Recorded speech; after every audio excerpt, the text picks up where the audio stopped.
സംസ്ഥാനത്ത് പുതിയ സർക്കാർ അധികാരത്തിലെത്തി 4 മാസം പിന്നിട്ടിട്ടും സാമ്പത്തിക പ്രതിസന്ധിക്ക് കാര്യമായ അയവുണ്ടായിട്ടില്ലെന്നാണ് നടപ്പ് സാമ്പത്തിക വർഷത്തിലെ ആദ്യ 4 മാസത്തെ കണക്കുകൾ വ്യക്തമാക്കുന്നത്. വരുമാനത്തിൽ വർധന രേഖപ്പെടുത്തിയിട്ടുണ്ടെങ്കിലും അതിനേക്കാൾ വേഗത്തിലാണ് സർക്കാർ ചെലവുകൾ ഉയരുന്നത്. ഇതോടെ വരുമാനവും ചെലവും തമ്മിലുള്ള അന്തരം കുറയ്ക്കുന്നതിനു പകരം സംസ്ഥാനത്തിന്റെ സാമ്പത്തിക സമ്മർദ്ദം കൂടുതൽ ശക്തമാകുന്ന സാഹചര്യമാണ് നിലവിലുള്ളത്. നടപ്പ് സാമ്പത്തിക വർഷത്തിൽ സർക്കാർ ആകെ 56,413.06 കോടി രൂപ കടമെടുക്കാനാണ് ബജറ്റിൽ ലക്ഷ്യമിട്ടിരുന്നത്. എന്നാൽ സാമ്പത്തിക വർഷത്തിന്റെ ആദ്യ 4 മാസം പൂർത്തിയാകുമ്പോഴേക്കും ഇതിന്റെ 46.91%, അതായത് 26,461.75 കോടി രൂപ സർക്കാർ കടമായി സ്വീകരിച്ചു കഴിഞ്ഞു. വർഷത്തിന്റെ 1/3 കാലയളവ് പോലും പിന്നിടുന്നതിന് മുൻപ് അനുവദിച്ച കടമെടുപ്പ് പരിധിയുടെ പകുതിയോടടുത്ത തുക ഉപയോഗിക്കേണ്ടി വന്നത് സംസ്ഥാനത്തിന്റെ ധനസ്ഥിതി ഇപ്പോഴും കടുത്ത സമ്മർദ്ദത്തിലാണ് എന്നതിന്റെ സൂചനയാണ്. കഴിഞ്ഞ സാമ്പത്തിക വർഷത്തെ കണക്കുകളുമായി താരതമ്യം ചെയ്യുമ്പോഴും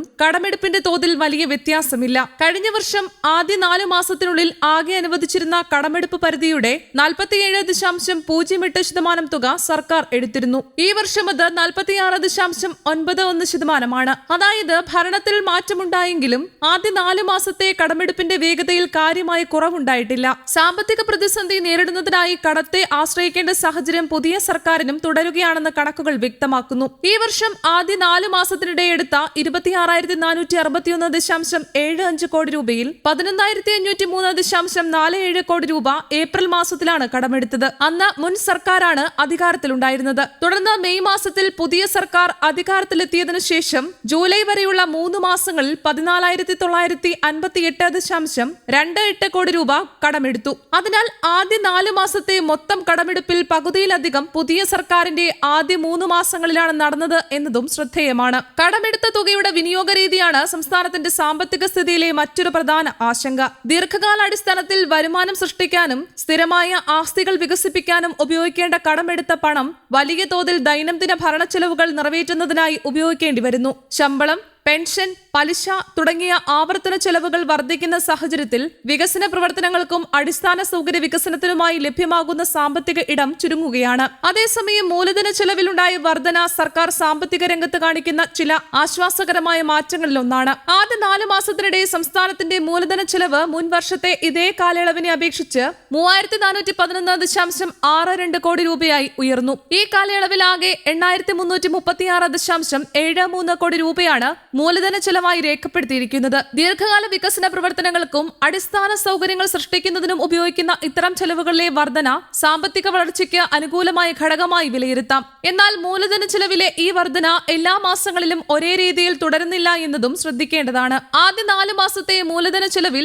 4,335.53 കോടി രൂപ ഏപ്രിൽ മാസത്തിലാണ് ചെലവഴിച്ചത്. മെയ് മുതൽ ജൂലൈ വരെയുള്ള 3 മാസങ്ങളിൽ ചേർന്ന് 4,001.20 കോടി രൂപയാണ് മൂലധന ചെലവായി രേഖപ്പെടുത്തിയത്. പ്രത്യേകിച്ച് ജൂലൈയിൽ മുൻ വർഷത്തെ ഇതേ മാസത്തെ അപേക്ഷിച്ച് മൂലധന ചെലവിൽ ഏകദേശം 260 കോടി രൂപയുടെ കുറവ് രേഖപ്പെടുത്തിയിട്ടുണ്ട്. അതിനാൽ വർഷത്തിന്റെ ശേഷിക്കുന്ന മാസങ്ങളിലും മൂലധന ചെലവിന്റെ വർധന നിലനിർത്താനാകുമോ എന്നത് പ്രധാനമാണ്. സംസ്ഥാനത്തിന്റെ റവന്യൂ ചെലവുകളാണ് നിലവിലെ സാമ്പത്തിക സമ്മർദ്ദത്തിന്റെ പ്രധാന കാരണങ്ങളിലൊന്ന്. പലിശ തിരിച്ചടവിനായി മാറ്റിവെച്ച തുക മുൻ വർഷത്തെ സമാന കാലയളവിലെ നിലയോട് ഏറെക്കുറെ സമാനമായി തുടരുന്നുണ്ടെങ്കിലും ജീവനക്കാരുടെ ശമ്പളത്തിനും പെൻഷൻ വിതരണത്തിനുമുള്ള ചെലവുകളിൽ ശ്രദ്ധേയമായ വർധനവുണ്ടായി. ജീവനക്കാരുടെ ശമ്പള ചെലവ് മാത്രം 2,648 കോടി രൂപ ഉയർന്നിട്ടുണ്ട്. പെൻഷൻ ചെലവിലും ഏകദേശം 2,000 കോടി രൂപയുടെ വർധന രേഖപ്പെടുത്തി. ശമ്പളം, പെൻഷൻ, പലിശ തുടങ്ങിയ ചെലവുകൾ സംസ്ഥാനത്തിന്റെ റവന്യൂ വരുമാനത്തിൽ വലിയൊരു ഭാഗം തുടർച്ചയായി വിനിയോഗിക്കാൻ കാരണമാകുന്നു. ഇവയിൽ ഭൂരിഭാഗവും ഒഴിവാക്കാനാകാത്ത ആവർത്തന ചെലവുകളായതിനാൽ സാമ്പത്തിക പ്രതിസന്ധി രൂക്ഷമാകുമ്പോഴും അവയിൽ പെട്ടെന്ന് കുറവ് വരുത്തുക സർക്കാരിന് പ്രായോഗിക ബുദ്ധിമുട്ടാണ്. ഇതാണ് വികസന പ്രവർത്തനങ്ങൾക്കായി കൂടുതൽ വിഭവങ്ങൾ കണ്ടെത്തുന്നതിന് മുന്നിലുള്ള പ്രധാന വെല്ലുവിളികളിലൊന്ന്. അതേസമയം കടമെടുപ്പിന്റെ വേഗത കുറയ്ക്കുന്നതിനൊപ്പം കടമായി ലഭിക്കുന്ന പണം ഏത് മേഖലകളിലാണ് വിനിയോഗിക്കുന്നത് എന്നതും നിർണായകമാണ്. ദീർഘകാലാടിസ്ഥാനത്തിൽ സംസ്ഥാനത്തിന് വരുമാനം സൃഷ്ടിക്കുന്ന പദ്ധതികൾക്കും അടിസ്ഥാന സൗകര്യ വികസനത്തിനും കൂടുതൽ പ്രാധാന്യം നൽകാനായാൽ കടമെടുത്ത പണത്തിന്റെ സാമ്പത്തിക നേട്ടം വർദ്ധിപ്പിക്കാൻ കഴിയും. മറിച്ച് ദൈനംദിന ചെലവുകൾ നിറവേറ്റുന്നതിനായി കടത്തെ തുടർച്ചയായി ആശ്രയിക്കേണ്ടി വരുന്ന സാഹചര്യം തുടരുകയാണെങ്കിൽ ഭാവിയിൽ പലിശയും തിരിച്ചടവും ഉൾപ്പെടെയുള്ള ബാധ്യതകൾ കൂടുതൽ ഉയരാനുള്ള സാധ്യതയുണ്ട്.